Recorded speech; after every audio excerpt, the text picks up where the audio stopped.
Did you know this random field hides an ancient underground tunnel complex?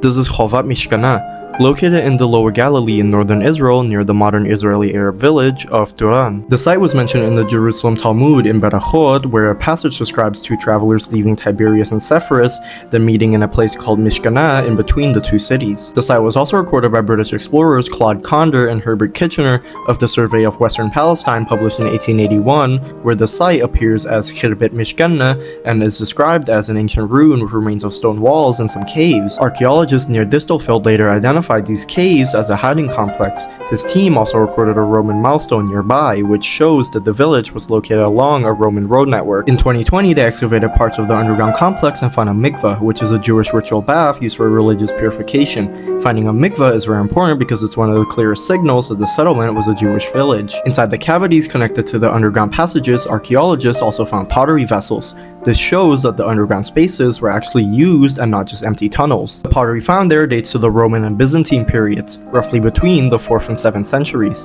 Plasters from the mikveh and underground complex were also analyzed to help confirm this dating. Many similar underground systems in Israel are associated with the Jewish revolts against the Roman Empire, where Jewish communities created hidden underground passages where people could hide during Roman attacks. The results of that excavation were published in 2023 by archaeologists Michael Osband and Yinon Shiftiel. Archaeologists have not found evidence that the settlement continued to be inhabited into the Islamic period.